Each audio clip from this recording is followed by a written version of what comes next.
11वां अध्याय। दो अकिंचन बालक वृंदावन में। यदि पिताजी तुम्हें उत्तराधिकार से वंचित कर दें तो कोई अन्याय नहीं होगा मुकुंद। कितनी मूर्खता से तुम अपना जीवन व्यर्थ गमा रहे हो। ज्येष्ठ भ्राता का हितोपदेश मेरे कानों पर आक्रमण कर रहा था। जितेंद्र और मैं ताजे ताजे, वैसे यह केवल एक वाक्यालंकार है, वास्तव में हम थे धूल धूसरित रेलगाड़ी से उतरकर अनंतदा के घर पहुंचे थे, जो हाल ही में कोलकाता से स्थानांतरित होकर इस प्राचीन नगरी आगरा में रहने आए थे। वे सरकारी लोक निर्माण विभाग यानी पीडब्ल्यूडी में सुपरवाइजिंग अकाउंटेंट थे। आपको भली भांति मालूम है अनंतदा कि मैं अपने परमपिता से अपना उत्तराधिकार प्राप्त करना चाहता हूं।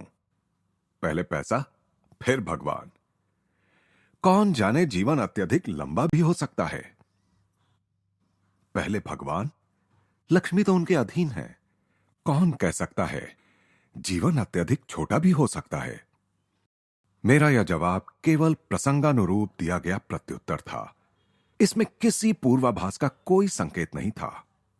अफसोस, अनंत का जीवन सचमुच छोटा साबित हुआ। लगता है आश्रम में बड़ा ज्ञान पा लिया है तुमने, पर बनारस तो तुमने छोड़ दिया है। अनंतदा की आंखें आत्मतृप्ति के भाव से चमक रही थीं। उन्हें अब भी आशा थी कि वे मेरे पंखों को समेटकर मुझे पारिवारिक घोंसले में सुरक्षित रख पाएंगे। बनारस में मेरा अल्पवास व्यर्थ नहीं हुआ। मेरा हृदय जिसके लिए तड़प रहा था उसे मैंने वहां पा लिया है, और आप निश्चिंत रह सकते हैं कि वे आपके पंडित या उनके सुपुत्र नहीं हैं। उस प्रसंग की याद में अनंतदा भी मेरे साथ हंस पड़े। उन्हें यह स्वीकार करना पड़ा कि बनारस के जिस अंतर्दर्शी को उन्होंने नियुक्त किया था वह अल्पदर्शी ही सिद्ध हुआ था। तो अब तुम्हारा क्या विचार है मेरे घुमक्कड़ भाई? जितेंद्र ने मुझे आगरा आने के लिए मनाया। यहां हम ताजमहल की सुंदरता देखेंगे और उसके बाद हम लोग मेरे नए नए ही मिले गुरु के पास जाएंगे, जिनका आश्रम श्रीरामपुर में है, मैंने कहा। अनंत ने हमारे रहने की आरामदेह व्यवस्था की। उस दिन शाम को मैंने अनंत को कई बार चिंतनशील भाव से मुझ पर दृष्टि गड़ाए देखा। मैं इस दृष्टि को अच्छी तरह पहचानता हूं। मैंने सोचा कोई षड्यंत्र रचा जा रहा है। सुबह जल्दी ही हम नाश्ता करने बैठे, तब षड्यंत्र का रहस्योद्घाटन भी हो गया। तो तुम्हें पिताजी की संपत्ति के आधार की कोई आवश्यकता नहीं लगती। कल की बातचीत का सूत्र फिर पकड़ते हुए अनंत ने निष्कपट दृष्टि से कहा, मुझे यह बोध है कि मैं ईश्वर पर निर्भर हूं। बातें करना आसान है। जीवन ने अब तक तुम्हारी सुरक्षा की है। यदि तुम्हें भोजन और आश्रय के लिए उसी ईश्वर के अदृश्य हाथ पर निर्भर रहना पड़ता तो तुम्हारी क्या दशा होती। शीघ्र ही तुम सड़कों पर भीख मांगते फिरते। कदापि नहीं। ईश्वर को छोड़कर किसी पथिक से कोई आशा मैं कदापि ना करता। भगवान अपने भक्त के लिए भिक्षा पात्र के अलावा भी हजार अन्य उपाय कर सकते हैं, और अधिक वाक्विलास। यदि मैं यह कहूं कि तुम अपने जिस तत्व ज्ञान के बारे में इतनी डींग मार रहे हो उसे इस मूर्त जगत में आजमाया जाए तो मैं तुरंत स्वीकार कर लूंगा। आप क्या ईश्वर को कल्पना जगत तक ही सीमित मानते हैं? पता चल जाएगा। आज तुम्हें ऐसा अवसर मिलेगा कि तुम मेरे दृष्टिकोण को और भी अधिक विस्तारित करोगे, या फिर कम से कम उसका समर्थन तो तुम्हें करना ही पड़ेगा। अनंतदा वातावरण में गंभीरता को बढ़ाने के लिए थोड़ी देर रुके, फिर गंभीरतापूर्वक धीरे धीरे बोलने लगे। मेरा यह प्रस्ताव है कि मैं तुम्हें और तुम्हारे गुरु भाई जितेंद्र को अभी सुबह निकट ही स्थित वृंदावन भेजूं। तुम दोनों अपने साथ एक भी रुपया नहीं ले जाओगे। तुम भिक्षा नहीं मांगोगे, न अन्न की न पैसे की। तुम किसी को भी अपनी परिस्थिति से अवगत नहीं कराओगे। तुम भोजन से वंचित नहीं रहोगे, और तुम वृंदावन में फंस कर नहीं रहोगे। यदि आज रात 12 बजे तक इनमें से किसी भी शर्त को तोड़े बिना तुम दोनों मेरे बंगले पर लौट आओ तो मैं आगरा का सबसे अधिक विस्मयचकित मनुष्य होऊंगा। मुझे यह चुनौती स्वीकार है। मेरे शब्दों में भी और मेरे हृदय में भी कोई हिचकिचाहट नहीं थी। ईश्वर की तत्काल कृपा की कृतज्ञतापूर्ण स्मृतियां मेरे मन में कौंध गईं। लाहिड़ी महाशय की तस्वीर के सामने प्रार्थना करने से प्राणघातक हैजे से मेरी मुक्ति। लाहौर में छत पर मुझे 2 पतंगों का लीलामय ढंग से उपहार दिया जाना। बरेली में घोर निराशा के बीच सही अवसर पर तावीज का मेरे पास आना। बनारस में पंडित के आंगन के बाहर से साधु द्वारा निर्णायक संदेश का दिया जाना। जगत जननी मां का दर्शन और उनकी दिव्य प्रेम वाणी। जगत जननी द्वारा मेरी छोटी से छोटी परेशानियों को भी मास्टर महाशय के माध्यम से हटाया जाना। हाई स्कूल की अंतिम परीक्षा उत्तीर्ण करने में अंतिम क्षण में किया गया मेरा मार्गदर्शन।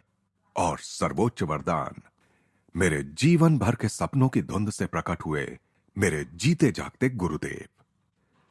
मैं कभी भी यह मानने के लिए तैयार नहीं होता कि मेरा तत्व ज्ञान संसार की किसी भी कसौटी पर खरा नहीं उतरेगा, चाहे वह कसौटी कितनी ही कठोर क्यों ना हो। तुम्हारी यह अनुकूलता सराहनीय है। मैं अभी तुरंत ही तुम लोगों को रेलगाड़ी पर बिठा देता हूं, अनंत ने कहा। वे आश्चर्यचकित जितेंद्र की ओर मुड़े। तुम्हें भी इसके साथ जाना होगा, एक गवाह के रूप में, और इस पर आने वाली आपदाओं में जिसकी संभावना अधिक है, एक सहभागी के रूप में। आधे घंटे बाद जितेंद्र और मेरे हाथ में आगरा से वृंदावन के टिकट आ गए। स्टेशन के एक एकांत भाग में जाकर हमने अनंत को अपनी तलाशी लेने दी। अनंतदा शीघ्र ही आश्वस्त हो गए कि हम कोई छिपा खजाना अपने साथ नहीं ले जा रहे थे। जो छिपाना आवश्यक था, उससे अधिक हमारी सादी धोतियों में कुछ भी नहीं छिपा हुआ था।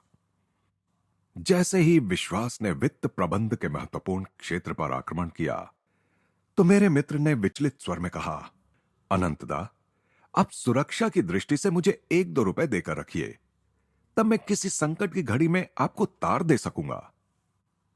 जितेंद्र, तीव्र स्वर में मैंने उसकी भर्त्सना की, यदि तुम अंतिम उपाय के तौर पर कोई पैसा अपने साथ लोगे, तो मैं इस परीक्षा में नहीं आऊंगा। सिक्कों की खनक में दिलासा देने की कोई शक्ति होती है।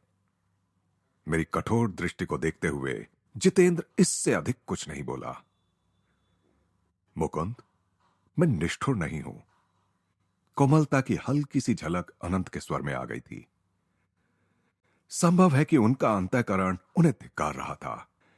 शायद 2 अकिंचन बालकों को एक अपरिचित शहर में भेजने के लिए, या फिर ईश्वर में उनकी अपनी अनास्था के लिए। यदि संयोगवश या भगवान की कृपा से तुम इस वृंदावन परीक्षा में सफल हो गए, तो मैं तुमसे कहूंगा कि तुम मुझे दीक्षा देकर अपना शिष्य बना लो। इस असामान्य परिस्थिति में उनके द्वारा की गई प्रतिज्ञा में एक विसंगति थी। भारतीय परिवार में बड़ा भाई अपने छोटे भाइयों के आगे नतमस्तक नहीं होता, बल्कि पिता के बाद उसी को परिवार में तत्सम सम्मान मिलता है और सब उसकी आज्ञाओं का पालन करते हैं। परंतु इस विषय में मेरे कुछ कहने के लिए समय नहीं था।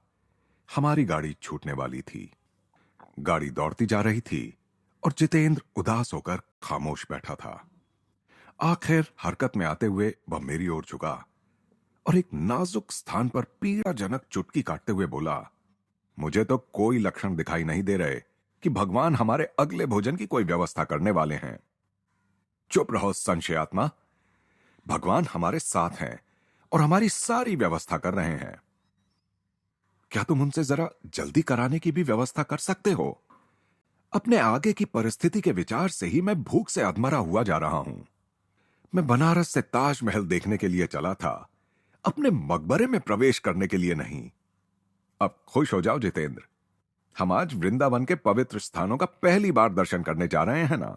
मुझे तो इस विचार से ही गहरा आनंद हो रहा है कि भगवान श्री कृष्ण की पद धूलि से पुनीत उस भूमि पर आज हम चलेंगे। हमारे डिब्बे का दरवाजा खुला और 2 सज्जन अंदर आकर बैठ गए। अगले ही स्टेशन पर हमें उतरना था। बच्चों, वृंदावन में क्या कोई तुम्हारी जान पहचान का है? मेरे सामने बैठा हुआ अपरिचित व्यक्ति हम में आश्चर्यजनक रुचि ले रहा था। आपको इससे प्रयोजन?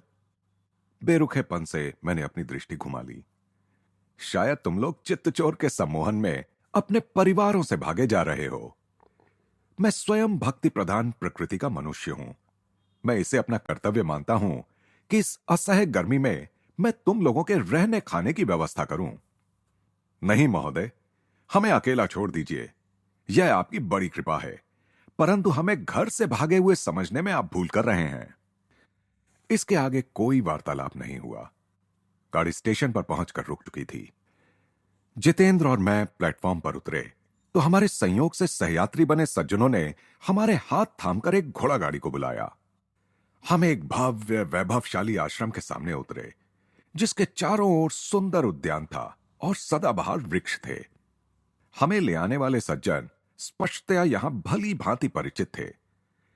कुछ भी कहे बिना एक लड़का मुस्कुराते हुए हमें बैठक खाने में ले गया। शीघ्र ही वहां एक शालीन सौम्य दर्शना प्रौढ़ महिला आ पहुंची। गौरी मां, राजकुमार तो नहीं आ सके। उन दो में से एक सज्जन ने आश्रमवासी महिला से कहा। अंतिम क्षण में उन्हें अपना कार्यक्रम बदलना पड़ा।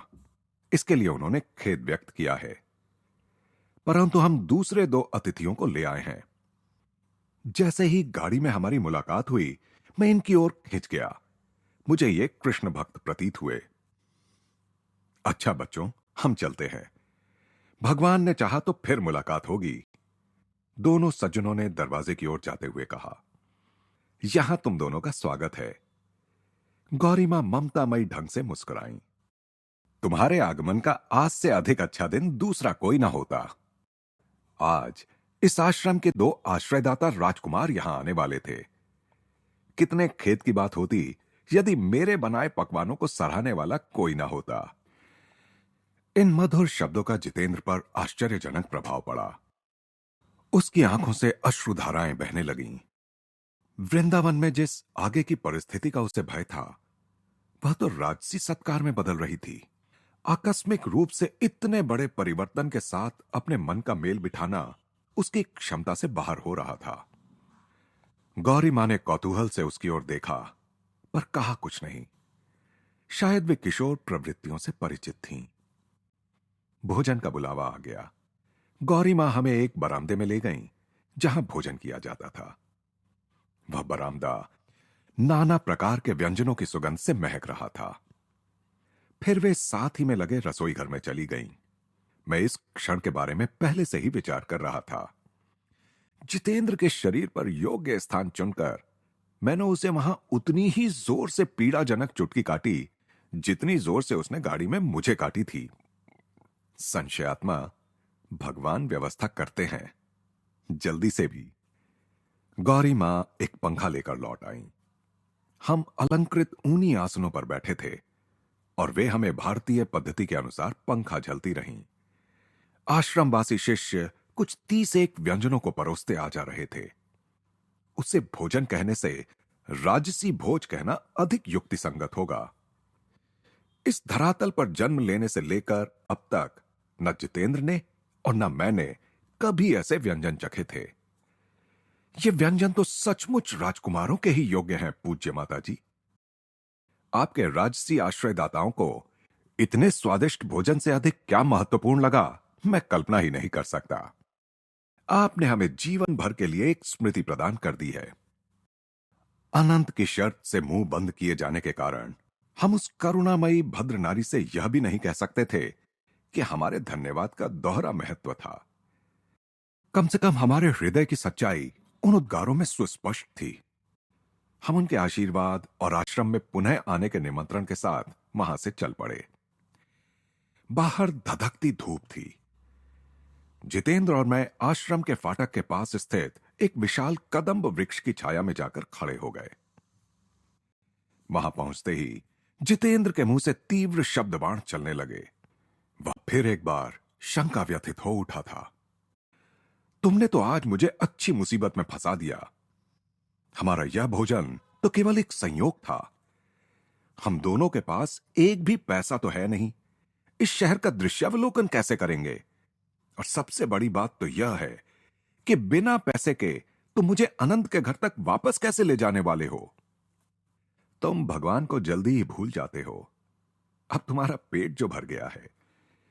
मेरे शब्दों में कटुता तो नहीं थी, पर आरोप अवश्य था। मनुष्य के मन में दैवी कृपा की स्मृति कितनी अल्पकालिक होती है। ऐसा कोई भी मनुष्य नहीं है जिसकी कोई ना कोई प्रार्थना कभी ना कभी पूरी ना हुई हो। तुम्हारे जैसे पागल का साथ देने का दुस्साहस करके मैंने जो गलती की है उसे मैं कभी नहीं भूल सकूंगा। शांत हो जाओ जितेंद्र। जिस भगवान ने हमें खाना खिलाया वही हमें वृंदावन का दर्शन भी कराएंगे और आगरा वापस भी ले जाएंगे। इतने में एक क्षीणकाय युवक हमारी ओर तेजी से आता दिखाई पड़ा। उसी कदम्ब वृक्ष के नीचे आकर उसने मेरे सामने शीश झुकाया। प्रिय मित्र, आप और आपके साथी निश्चय ही यहां नए हैं। आइए, मैं आपकी अगवानी और पथ प्रदर्शन करता हूं। किसी भारतीय का चेहरा पीला पड़ना वस्तुतः शायद ही कभी संभव हो सकता है, परंतु जितेंद्र का रंग अकस्मात उड़ गया। मैंने उस प्रस्ताव को नम्रता से अस्वीकार कर दिया। निश्चय ही आप मुझे भगा नहीं रहे हैं। उस अजनबी के चेहरे पर उभरे व्यग्रता के भाव अन्य किसी भी परिस्थिति में हंसी ले आते। क्यों नहीं? आप मेरे गुरु हैं। विश्वास से भरी उसकी आंखें मेरी आंखों में जिज्ञासापूर्वक झांकने लगीं। मेरी मध्याह्न उपासना के दौरान परम कृपालु भगवान श्री कृष्ण मेरी अंतर्दृष्टि में प्रकट हुए। उन्होंने इसी वृक्ष के नीचे मुझे दो असहाय आकृतियां दिखाईं। उनमें से एक आपका ही चेहरा था मेरे गुरुदेव। मैंने यह चेहरा प्रायः ध्यान में देखा है। आप यदि मेरी सेवा स्वीकार करें तो कितना आनंद होगा मुझे। मुझे भी आनंद हुआ है कि तुमने मुझे ढूंढ निकाला। ना तो भगवान ने न ही मनुष्य ने हमारा परित्याग किया है। यूं तो अपने सामने के उत्सुक चेहरे की ओर देखकर मुस्कुराता हुआ मैं निश्चल खड़ा था, तथापि एक आंतरिक प्रणाम ने मुझे प्रभु के चरणों में डाल दिया। प्रिय मित्रों, क्या आप लोग मेरे घर पधार कर उसकी शोभा नहीं बढ़ाएंगे? यह तुम्हारी बड़ी दया है, परंतु हम ऐसा नहीं कर सकते। पहले ही हम आगरा में मेरे भाई के अतिथि हैं। कम से कम मुझे आपके साथ वृंदावन घूमने की स्मृतियां देते जाइए। मैं सहर्ष तैयार हो गया। उस युवक ने, जिसने अपना नाम प्रताप चटर्जी बताया, एक घोड़ा गाड़ी रुकवाई। हम लोगों ने मदन मोहन मंदिर और कुछ अन्य कृष्ण मंदिरों में जाकर दर्शन किए। हमारा मंदिर दर्शन समाप्त होने से पहले ही रात हो गई थी। क्षमा कीजिए, मैं कुछ संदेश यानी बंगाली पेड़े ले आता हूं। प्रताप रेलवे स्टेशन के नजदीक एक दुकान में चला गया। जितेंद्र और मैं उस चौड़ी सड़क पर टहलने लगे, जो उस समय कुछ ठंडक के कारण भीड़ से भर गई थी। हमारे उस मित्र ने कुछ समय तो लगाया, परंतु फिर अपने साथ वह अनेक मिठाइयों के उपहार लेकर आया। कृपया मुझे इतना तो पुण्य कमाने दीजिए। प्रताप ने अनुरोधपूर्ण ढंग से मुस्कुराते हुए 1 रुपए के नोटों का एक बंडल और आगरा के 2 टिकट, जो उसने अभी अभी खरीदे थे, हमारे सामने बढ़ा दिए। मेरी स्वीकृति में श्रद्धा भगवान के अदृश्य हाथ के लिए थी। अनंत ने उनका इतना उपहास किया था, पर फिर भी क्या भगवान ने हमें अपनी आवश्यकता से कहीं अधिक नहीं दे दिया था? हमने स्टेशन पर एक एकांत स्थान ढूंढ निकाला।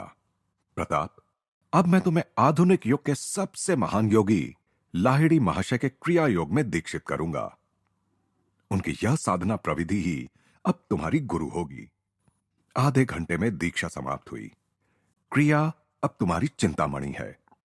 मैंने अपने नए शिष्य से कहा, जैसा कि तुमने अभी देखा, यह प्रविधि अत्यंत सरल है और इसमें मनुष्य के आध्यात्मिक विकास की गति बढ़ाने की प्रक्रिया निहित है। हिंदू शास्त्र कहते हैं कि जन्म लेने वाली आत्मा को माया से मुक्त होने के लिए 10 लाख वर्ष लगते हैं। यह प्राकृतिक अवधि क्रिया योग के अभ्यास से बहुत घट जाती है। जैसे पौधे की विकास गति को उसकी प्राकृतिक गति से कहीं अधिक बढ़ाया जा सकता है, जैसा कि सर जगदीश चंद्र बोस ने प्रदर्शित कर दिया है, वैसे ही मनुष्य के मनोवैज्ञानिक विकास की गति को भी वैज्ञानिक तरीके से बढ़ाया जा सकता है। निष्ठापूर्वक साधना करो, तुम समस्त गुरुओं के गुरु के पास पहुंच जाओगे। प्रताप ने गंभीर होकर विचारपूर्वक कहा, इस चिरिच्छित यौगिक कुंजी को पाकर मैं जैसे दूसरे लोकों में पहुंच गया हूं। मेरे इंद्रिय बंधनों से उद्धार करने वाला इसका प्रभाव मुझे उच्चतर अनुभूतियों के लिए मुक्त कर देगा। अंतर्दृष्टि में आज भगवान श्री कृष्ण का दर्शन मेरे परम मंगल का ही द्योतक है। हम थोड़ी देर शांत बैठे रहे, फिर धीरे धीरे स्टेशन की ओर चलने लगे। जब मैं गाड़ी में चढ़ रहा था, तो मैं तो आनंद से भरा था, पर जितेंद्र के लिए आज आंसू बहाने का ही दिन था। प्रताप से प्रेमपूर्ण विदा लेते समय मेरे दोनों ही साथियों के गले से दबी हुई सिसकियां निकल रही थीं। इस यात्रा में जितेंद्र फिर एक बार गहरे दुख में डूबा हुआ था। इस बार अपनी खातिर नहीं, बल्कि अपने विरुद्ध। मेरा विश्वास कितना उथला है, मेरा हृदय पत्थर बना हुआ था। अब फिर कभी मैं भगवान के संरक्षण के प्रति संदेह नहीं करूंगा। मध्य रात्रि होने को थी। अकिंचन अवस्था में भेजे गए उन दो बालकों ने अनंत के शयन कक्ष में प्रवेश किया। जैसा कि उन्होंने बातों बातों में यूं ही कह दिया था, उनका विस्मय चकित चेहरा अब देखते ही बनता था। मैंने चुपचाप एक टेबल पर रुपयों के नोटों की वर्षा कर दी। जितेंद्र, सच सच बताओ, अनंतदा मजाक करने के अंदाज में बोले। इस लड़के ने रास्ते में किसी को लूटा है ना? परंतु जैसे जैसे यात्रा की कहानी खुलती गई, मेरे भाई शांत होकर फिर गंभीर हो गए। मांग और पूर्ति का नियम, जैसे मैंने सोचा था, उससे कहीं अधिक सूक्ष्म स्तर पर कार्य करता है। अनंत एक ऐसे आध्यात्मिक उत्साह के साथ बोल रहे थे जो उनमें पहले कभी दृष्टिगोचर नहीं हुआ था। तिजोरियों और इस संसार की सामान्य चीजों के संचय के प्रति तुम्हारी उदासीनता को आज पहली बार मैं समझ पा रहा हूं। रात बहुत बीत गई थी, तब भी अनंतदा ने आग्रह किया कि उन्हें उसी समय क्रिया योग की दीक्षा दी जाए। गुरु मुकुंद को एक ही रात में दो दो अनचाहे शिष्यों की जिम्मेदारी अपने कंधों पर लेनी पड़ी।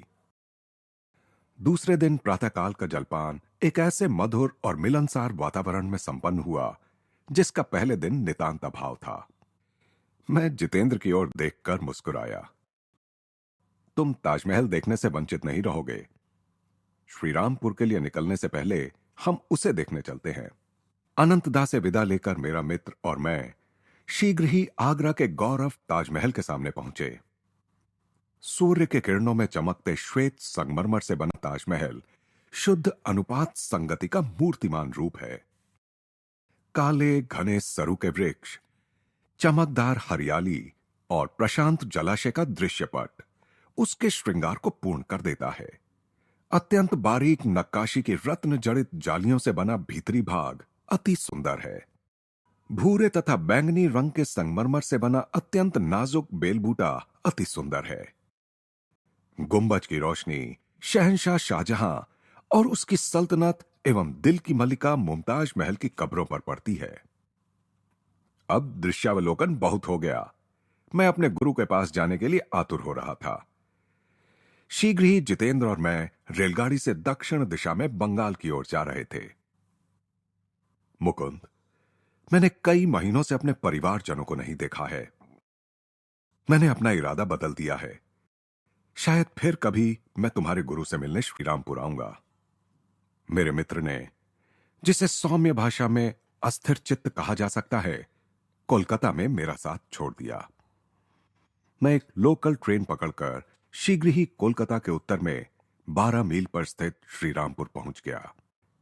जैसे ही मुझे यह एहसास हुआ कि बनारस में गुरुदेव से मिले ठीक 28 दिन बीत गए थे, विस्मय से मेरा हृदय धड़कने लगा। तुम 4 सप्ताह में मेरे पास आ जाओगे। और आज मैं धड़कते हृदय से रायघाट लेन में उनके आंगन में खड़ा था। आज पहली बार मैंने उस आश्रम में प्रवेश किया था जहां मैं अपने जीवन के अगले 10 वर्षों के सर्वोत्तम अंश भारत के ज्ञानावतार के साथ बिताने वाला था।